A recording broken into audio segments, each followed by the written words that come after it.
Oh.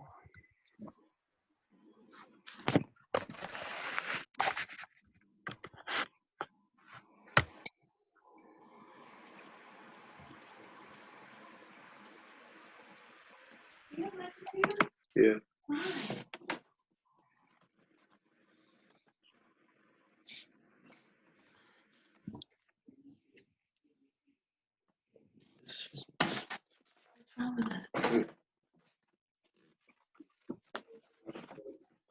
Okay. Can you all hear me? Yeah. Now you can. Okay, my audio. I'm like talking and all right, we're all learning this together. I'm so excited to see you all. Okay, let's see.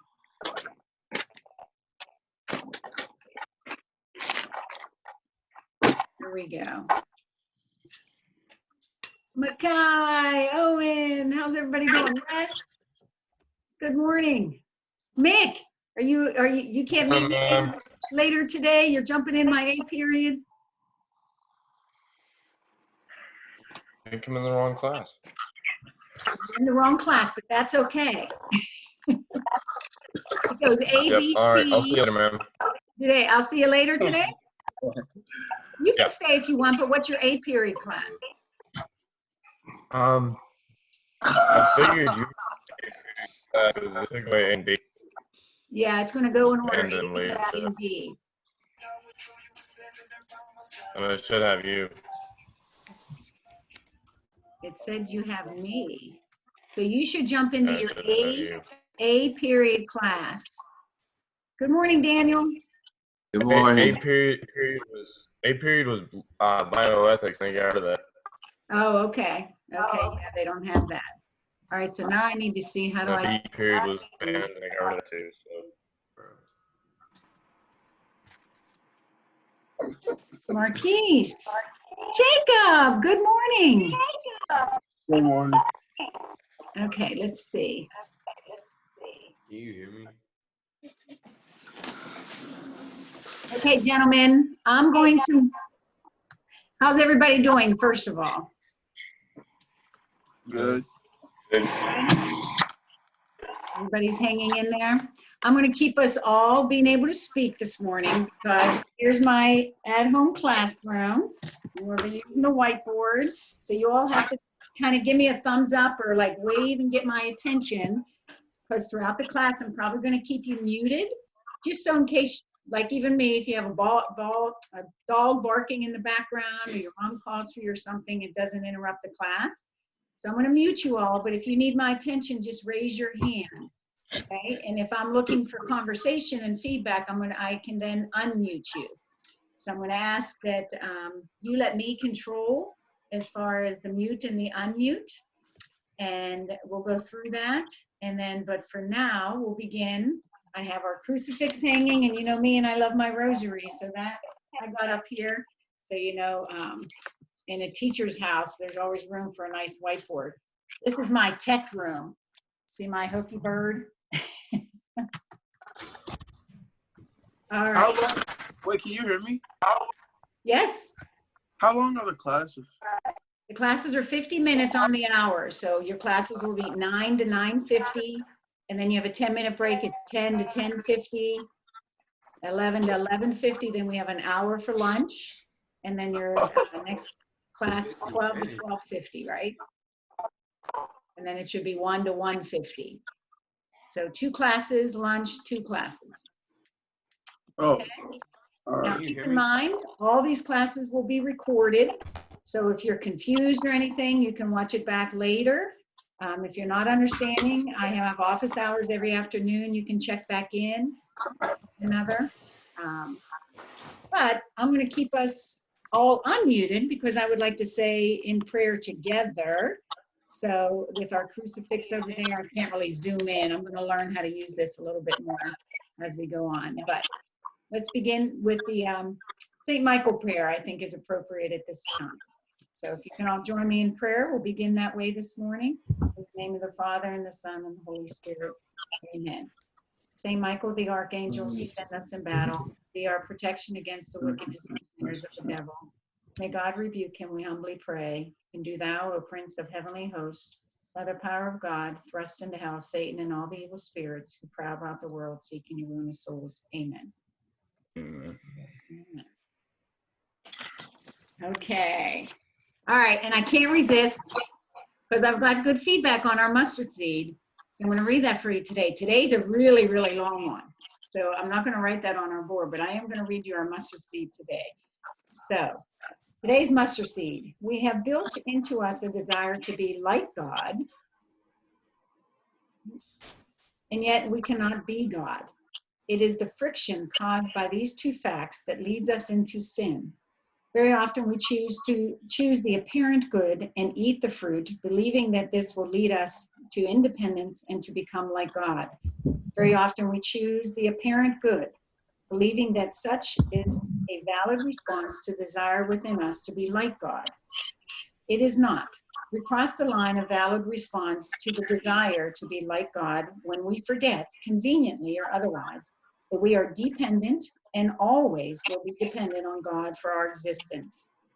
When we seek independence from God, we seek and find catastrophe, disaster, darkness, useless suffering, despair, and anxiety. For us to be independent of God is impossible, yet we continue to seek it. The first sign is always disobedience or infidelity to the word of God. All right.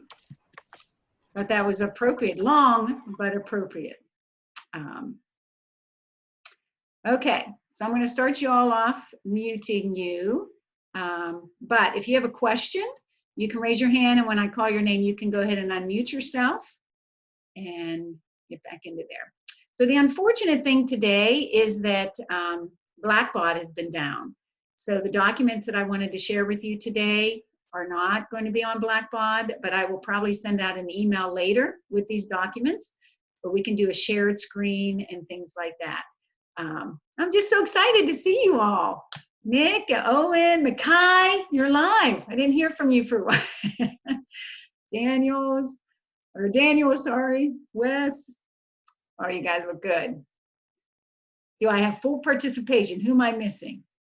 Where'd Marquise go? He was on. Nick's hiding.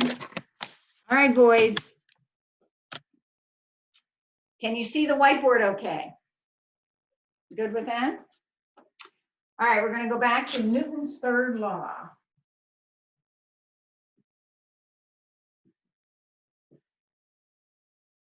Okay. I don't know if you can see that one very good.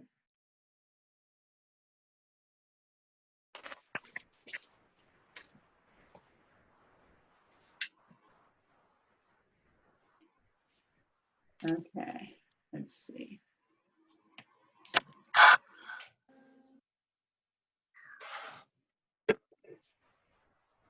Okay, can you see? You can't see that, can you?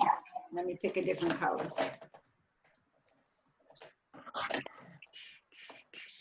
All right, so before we begin, I unmuted you guys because what feedback do you have? Do you have any questions on that past information that I gave you last week?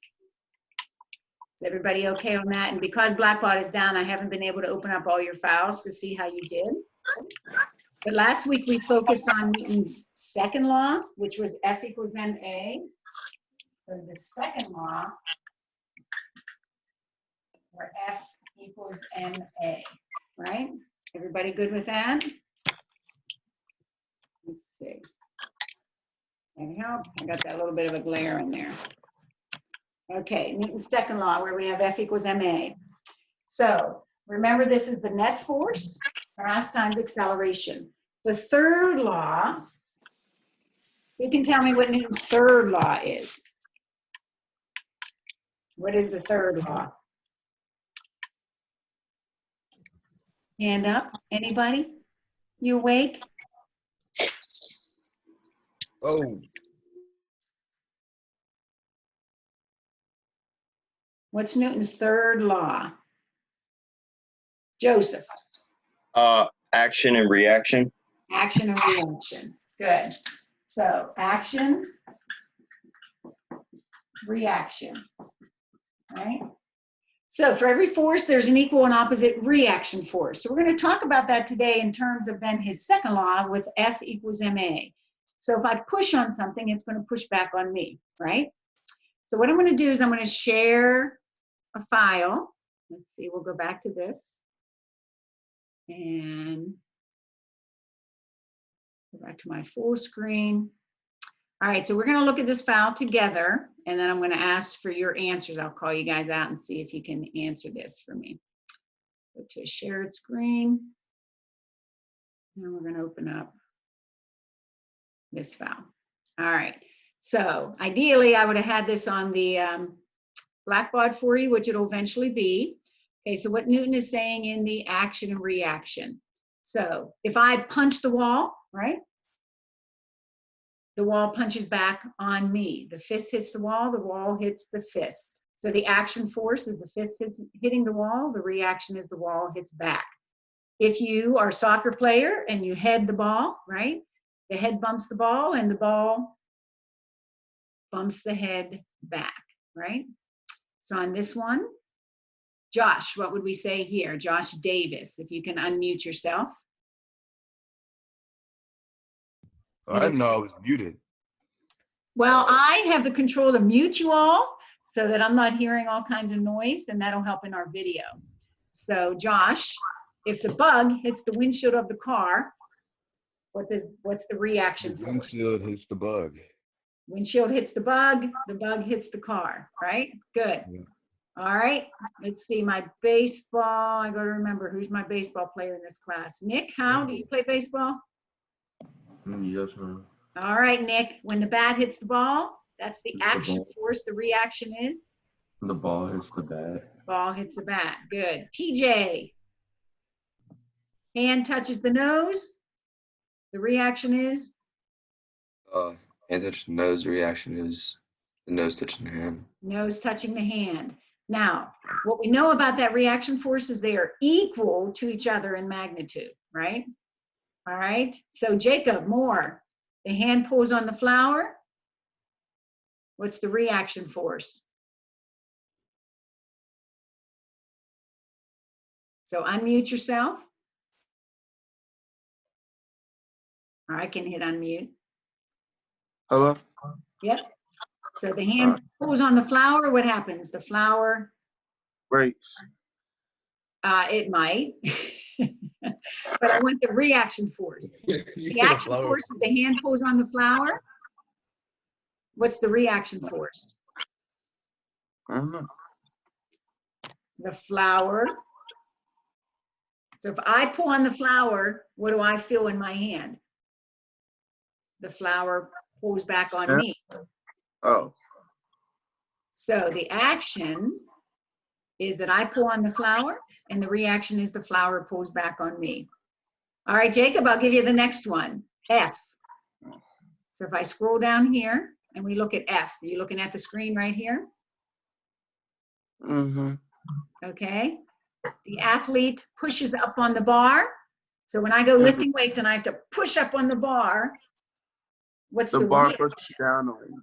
The bar pushes back down on me, right? So that's what Newton is saying in his third law. If I push on something, it has to push back on me, and anything like that. And that force is equal but opposite in direction. So if I blow up a balloon, right? If I look at this one. So let's see, Tyler. When the balloon is being blown up, the compressed air pushes the balloon surface outward. So it pushes on the air on the outside. What's the reaction force? The balloon pushes the compressed air inside? Well, not the balloon, but the air on the outside pushes on the The balloon. balloon inside? Yep. So the balloon is pushing the air out, right? Hmm. So the balloon pushes on the outside air pushes back on the balloon. All right, so you guys on a piece of paper, if you take a look at this picture right here, okay? So again, I wish I could have had you print this ahead of time. So going forward, what I want you to do for class is you should always look on Blackboard for any handouts or anything you might want to have handy before class, okay? All right, so if we take a look at this, draw arrows to show the chain of at least 6 parts of action-reaction forces. So right here, what's going to happen? The guy's going to pull on the rope in this direction. The rope's going to pull back on the weightlifter there. Tarzan, I guess that's Tarzan. The monkey here, then the rope is going to pull on the monkey in that direction, and the monkey's going to pull back. So every place you have forces happening, you will have action and reaction forces. So that's specifically here for 6 different pairs of action and reaction forces, right? So if I switch over here, I'm going to stop the screen share, right? All right, and go to my whiteboard up here. So if you remember that picture, right? So if the gentleman pulls on the rope is going to pull back on him, right? That's your action and reaction. Then within that rope, you have the monkey in here. This rope will pull back, and the monkey pulling on the rope in that direction. On the other side of the monkey, he's going to be pulling in this direction, the rope's going to pull back. So all of these are action and reaction pairs. So what you need to know about them is they are equal and opposite in direction, right? So we went over Newton's third law. For every force, there's an equal and opposite reaction force. Now, the key is that reaction force, though, acts on the object on the outside. So let's take a look again. Let's now look at this second page. And I promise we are all going to get much better at this, which is, let's see, I need to move you guys over. Scroll down. All right, so let's take a look at this. All right, so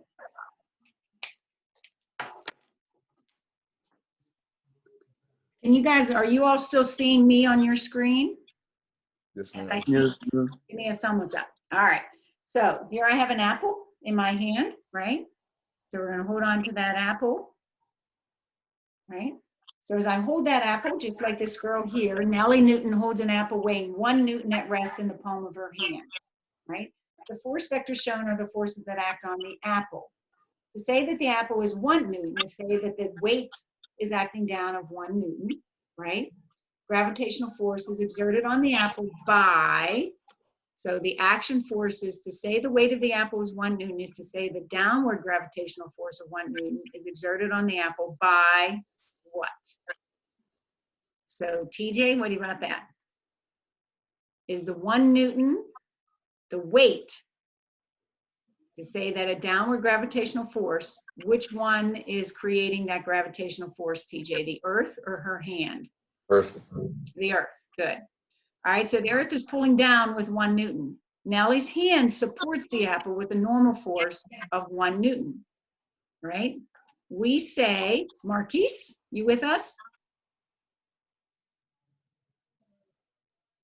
Yes, ma'am. All right, Marquise, you got B. Nellie's hand supports the apple with a normal force, which acts in the direction opposite. So if she's holding this, right? We talked about that. Any object sitting on another, there's going to be a normal force. Is it equal to W or does it have the same magnitude as W? So if this is sitting here, there's 2 forces acting on it, a normal force and weight. It's not moving, right? There's no acceleration. So what do we say about these 2 forces? What the peach and the Newtons? They're both 1 Newton. But would it be proper to say that the normal force equals W or has the same magnitude as W? Has the same magnitude. And very good. Why would you say that?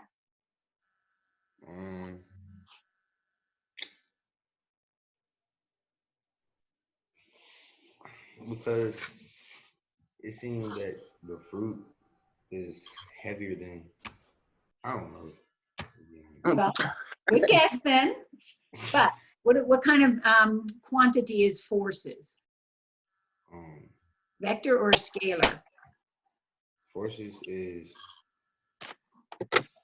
right?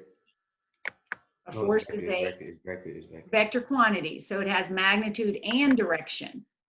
since these two are in opposite directions, we would not say that they are equal to each other, but rather that they simply have the same magnitude. They are of the same amount, but they are in opposite direction, which is why the apple doesn't move. Jacob Moore, I need you to wake up and take that hood off your head. I'm up, man. There you go.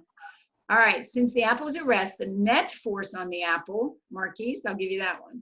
I just said, the net force on the apple, they are equal but opposite in direction, so they have the effect of canceling one another out, which means the net force is 0. 0. All right. So now look at D. Everybody read D. See what you think.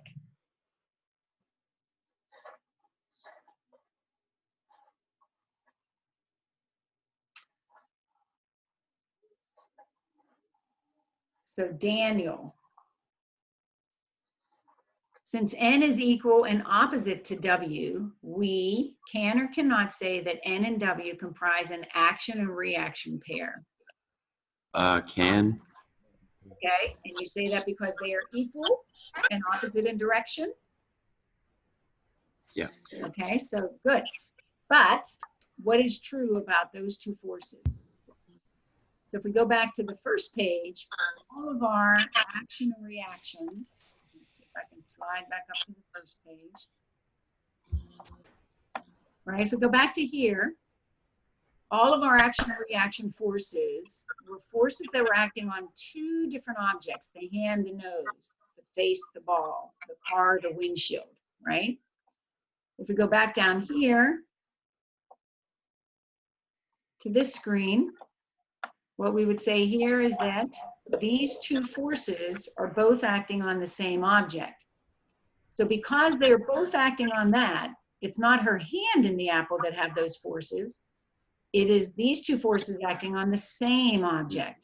So we would say that they are not action and reaction pairs. All right, so this is probably the most important thing we're talking about right here today. Daniel, I gave you the hardest question. They are not action and reaction pairs because action and reaction always acts on different objects, okay? And here we see N and W both acting on the apple.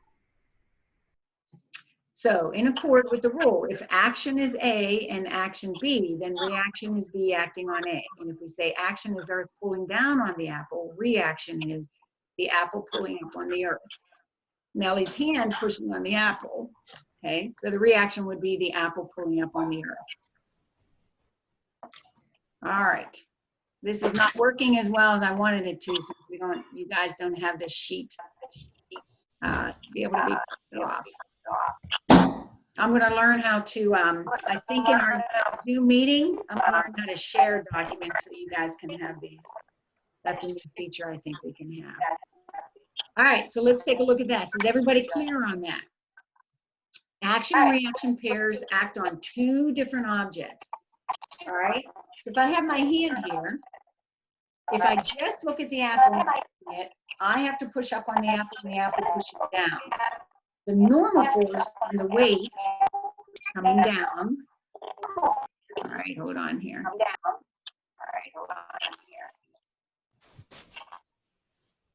I gotta go back and mute you all again.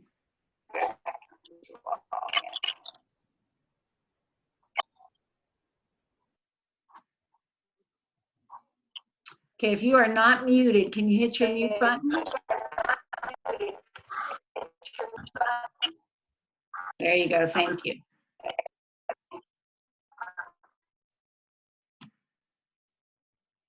Okay, so the apple sitting here, if we take a look at G, another pair of forces N shown, and the downward force of the apple.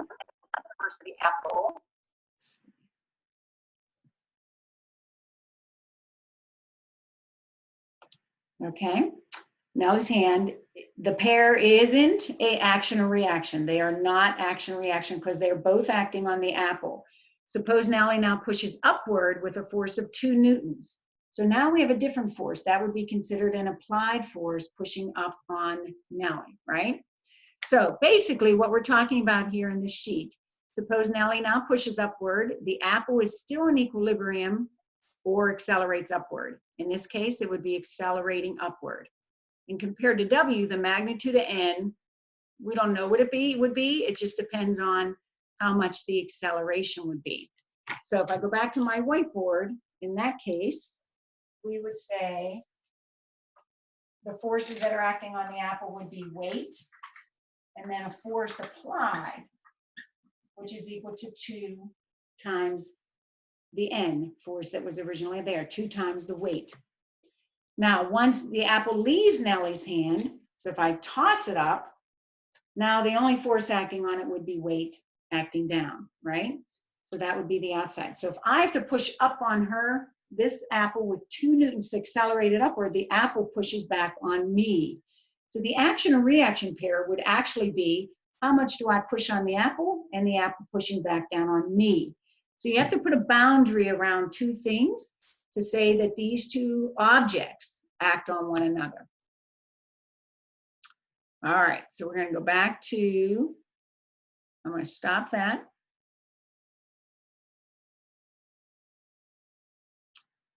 Anybody have any questions? Oh, good.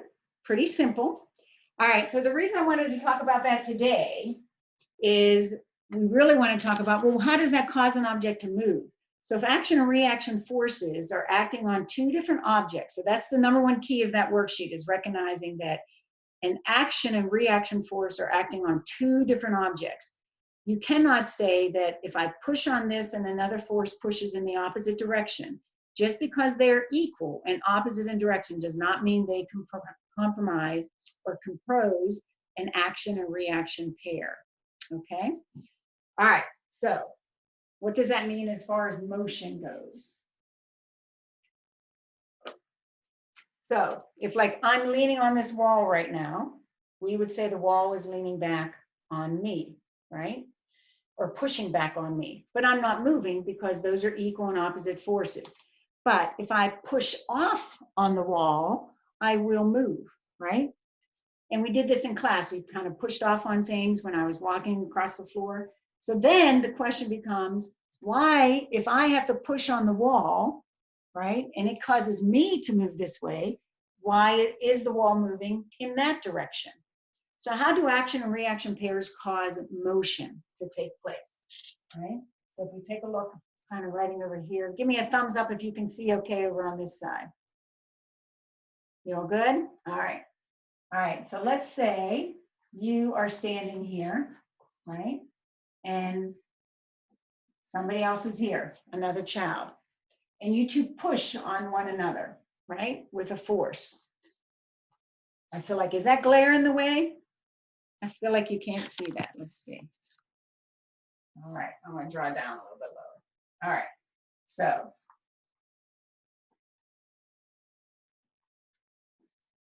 Okay, if you 2 push off on one another, right?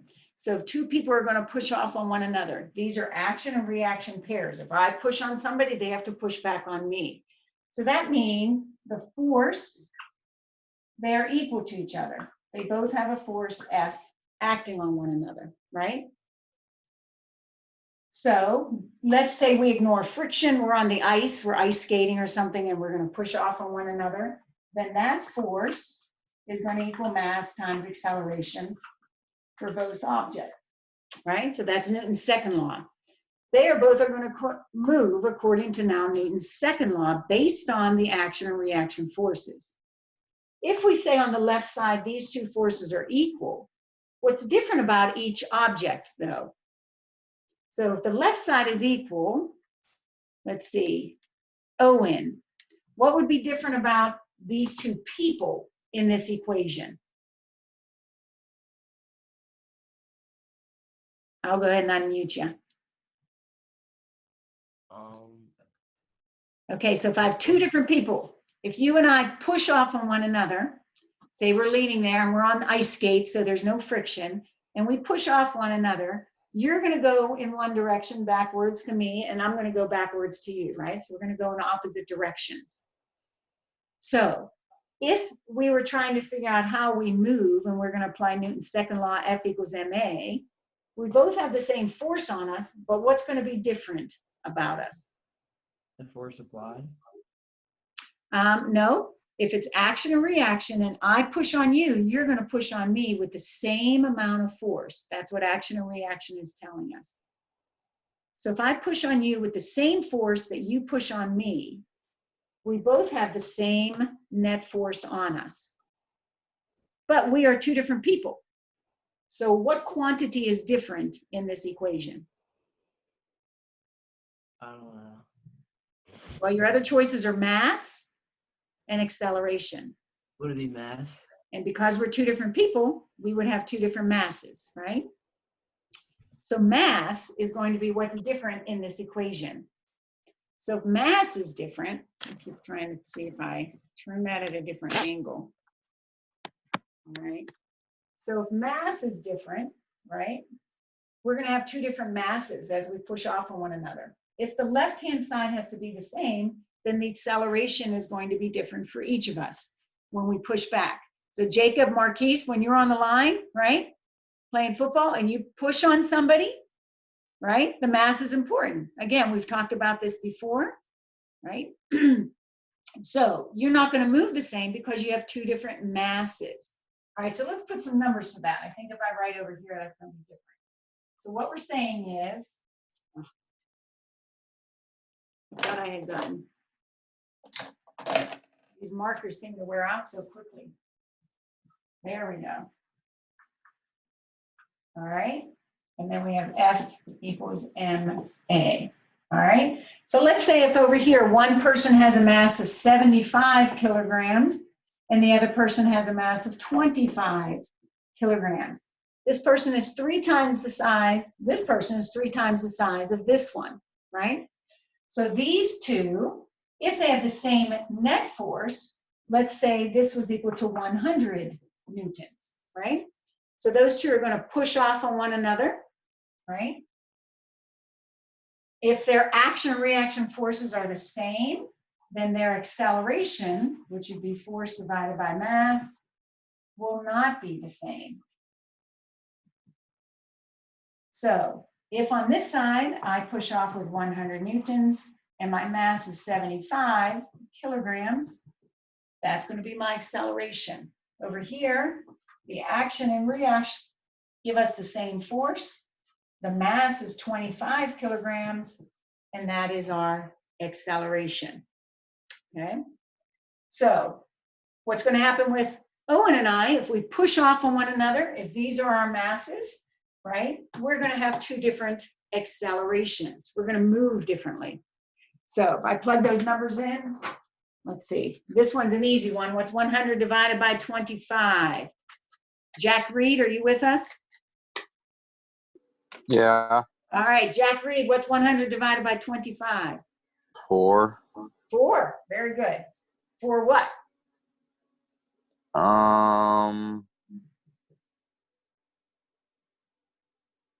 Would it be? Wait, is that This would be for acceleration. okay? Would it be newtons? No. What's the units for acceleration? Oh, meters over second squared. Very good. Meters over second squared would be acceleration. So, okay. 4 meters per second squared would be the acceleration of the person with a mass of 25 kilograms. But if the heavier person, 75 kilograms, right? 100 divided by 75. Actually, I need to tell you, I'll make sure you have calculators with you. Meters per second squared would be the acceleration of the second person. One would go to the left, one would go to the right, right? So this explains when we first did Newton's third law, action and reaction, and we said if I push on this wall and I bounce back, if we think about this, the wall's mass is so big compared to my mass, we really don't notice the acceleration at all. It is so small compared to this one. So whenever you have action and reaction pairs, unless the masses are comparable to one another, their accelerations are going to be completely different based on their masses. And that's the whole point of what we want to talk about today. is if we do have action and reaction pairs, which is they are acting on two different objects. They are not simply forces that are equal and opposite in direction. Okay, so action and reaction pairs are two different forces acting on two different objects. If those objects are allowed to move apart, they will move according to Newton's second law, and therefore have an acceleration that is different because their masses are different, not because the forces on them are different. All right. Anybody have any questions? All good? Do you guys know how to use these reaction buttons at the bottom? You can hit a reaction of a thumbs up. If you have a question, you can choose the chat and type me a question if you would like. If you do have a question, raise your hand. Okay. All right.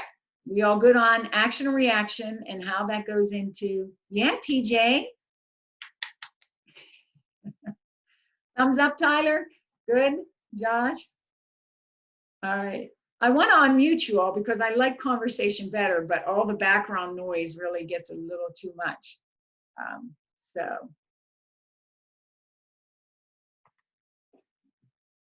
All right, we only have a few more minutes here, so this leads to the next topic. What I really want to focus on is what's called momentum. So this idea that F, force divided by mass, is acceleration, we've mastered that. We've done a couple labs with it. What I wanted to do today was to show you how if two objects push on one another, how that applies to Newton's third law, where they are equal but opposite in direction forces, but they have to be acting on two different forces. Okay, what we've done up until there is when all these forces are acting on an object, like me holding this apple, I'm acting on it to cause its motion. But the apple is also acting on me to cause motion in my hand. So if I look at these two things as two separate objects, then we want to consider the third law, which is action and reaction. Okay. All right. So I'm going to write some equations up here. This I think you guys ought to write down and take notes on because this is new information for you. So hopefully you arrived today with paper and pen ready to go. We all good? So this is our new stuff.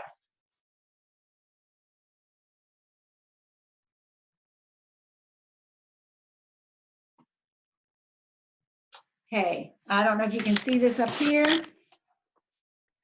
Chapter 6 is what we're on, page 90 to 95. So that's in the 12th edition. So if those of you guys that have other editions of textbooks, you can even email me what those pages are and I can share those with everybody else. But what we want to talk about today is something called momentum. Okay, for our last few minutes, we're going to talk about momentum.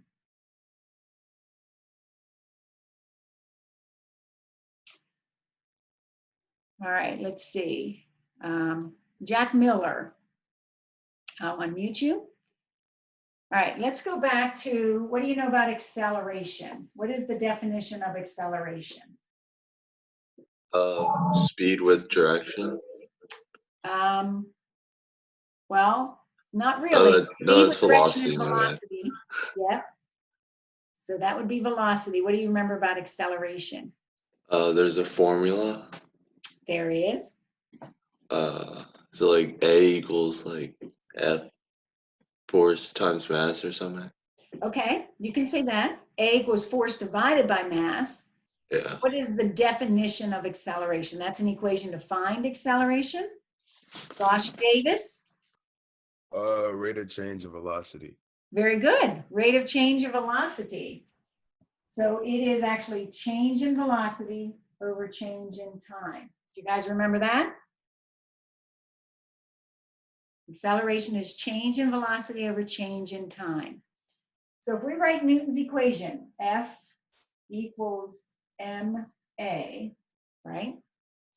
And instead of the a, we put in there force equals mass times change in velocity over change in time. Okay.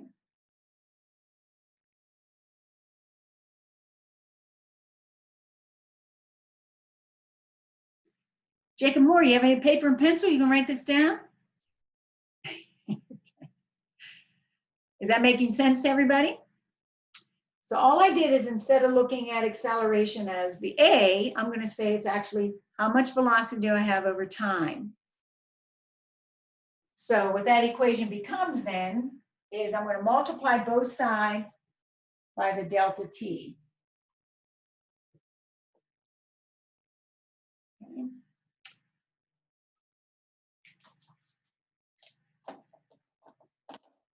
Nick Howe, can you remind me what this delta symbol means? Change in. Change in, very good. Okay, so you guys remember that that means change in time. How much time goes by? All right, so this is actually probably one of the funnest equations, I think, in physics, is if I rearrange that, my delta t crosses out on this side, right? So we get force times delta t on the left side equals m times delta v.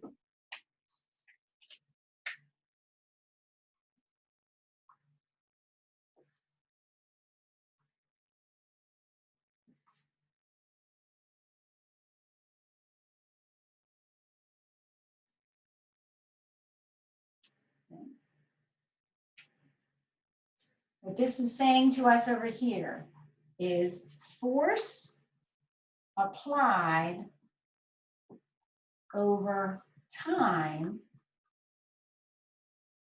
causes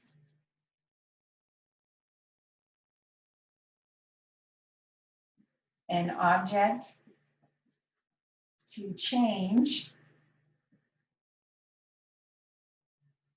in velocity. Okay. Force applied over time causes an object to change in velocity. This is no different than Newton's laws. It's a different way of looking at his third law, which is the action and reaction. Okay. On the right side, this quantity of mass times delta V is our momentum. Not only times delta V, but mass times velocity is what's called momentum. All right, so I'm going to go back to this because all of you guys like to play your sports, whether it's baseball, tennis, kicking a ball, right, throwing a ball. So up to this point, we've talked about forces just being applied to an object. Now we want to talk about what happens if I don't just hit this apple, but rather I hit it over a time period. I apply that force over time. This now comes into play, right?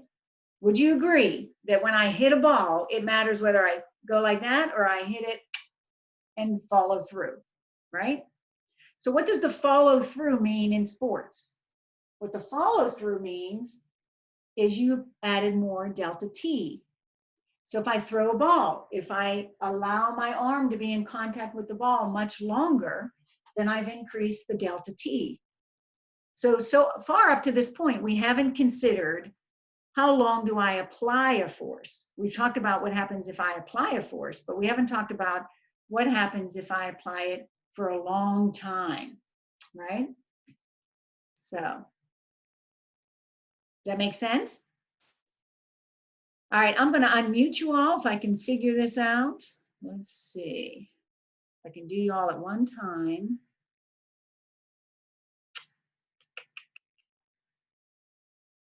All right, I'm going to have you guys unmute yourself. Oh, here we go. I can do it.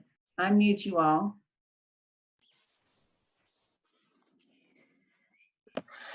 There we go. All right, we only have a couple minutes left. So what I would like you to do for homework is to look in your book and read chapter 6 in momentum. Just get an idea about that. We're going to take some more notes on that tomorrow. No problems or anything are due. But what I want you to think about today is the main thing of today is if I'm in contact with something and there are two different objects, right? When I apply a force to that object, now we want to start considering what is the effect of time when I apply that force. In order to consider that, we have to consider a quantity called momentum.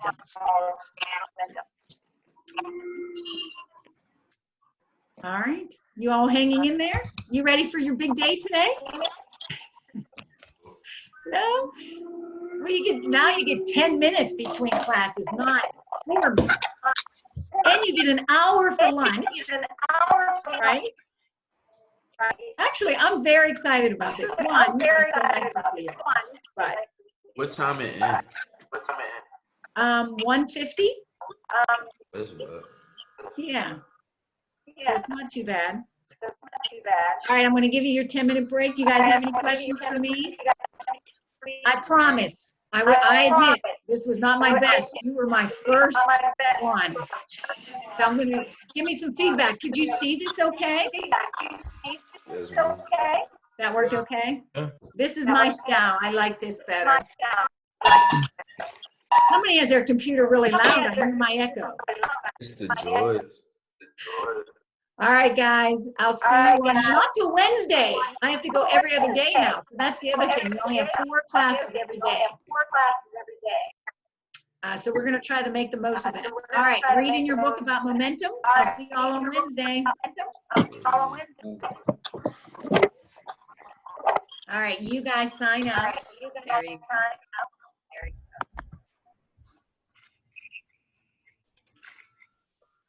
go. How you do this? Oh. Down on the bottom right or the upper, there you go. Okay.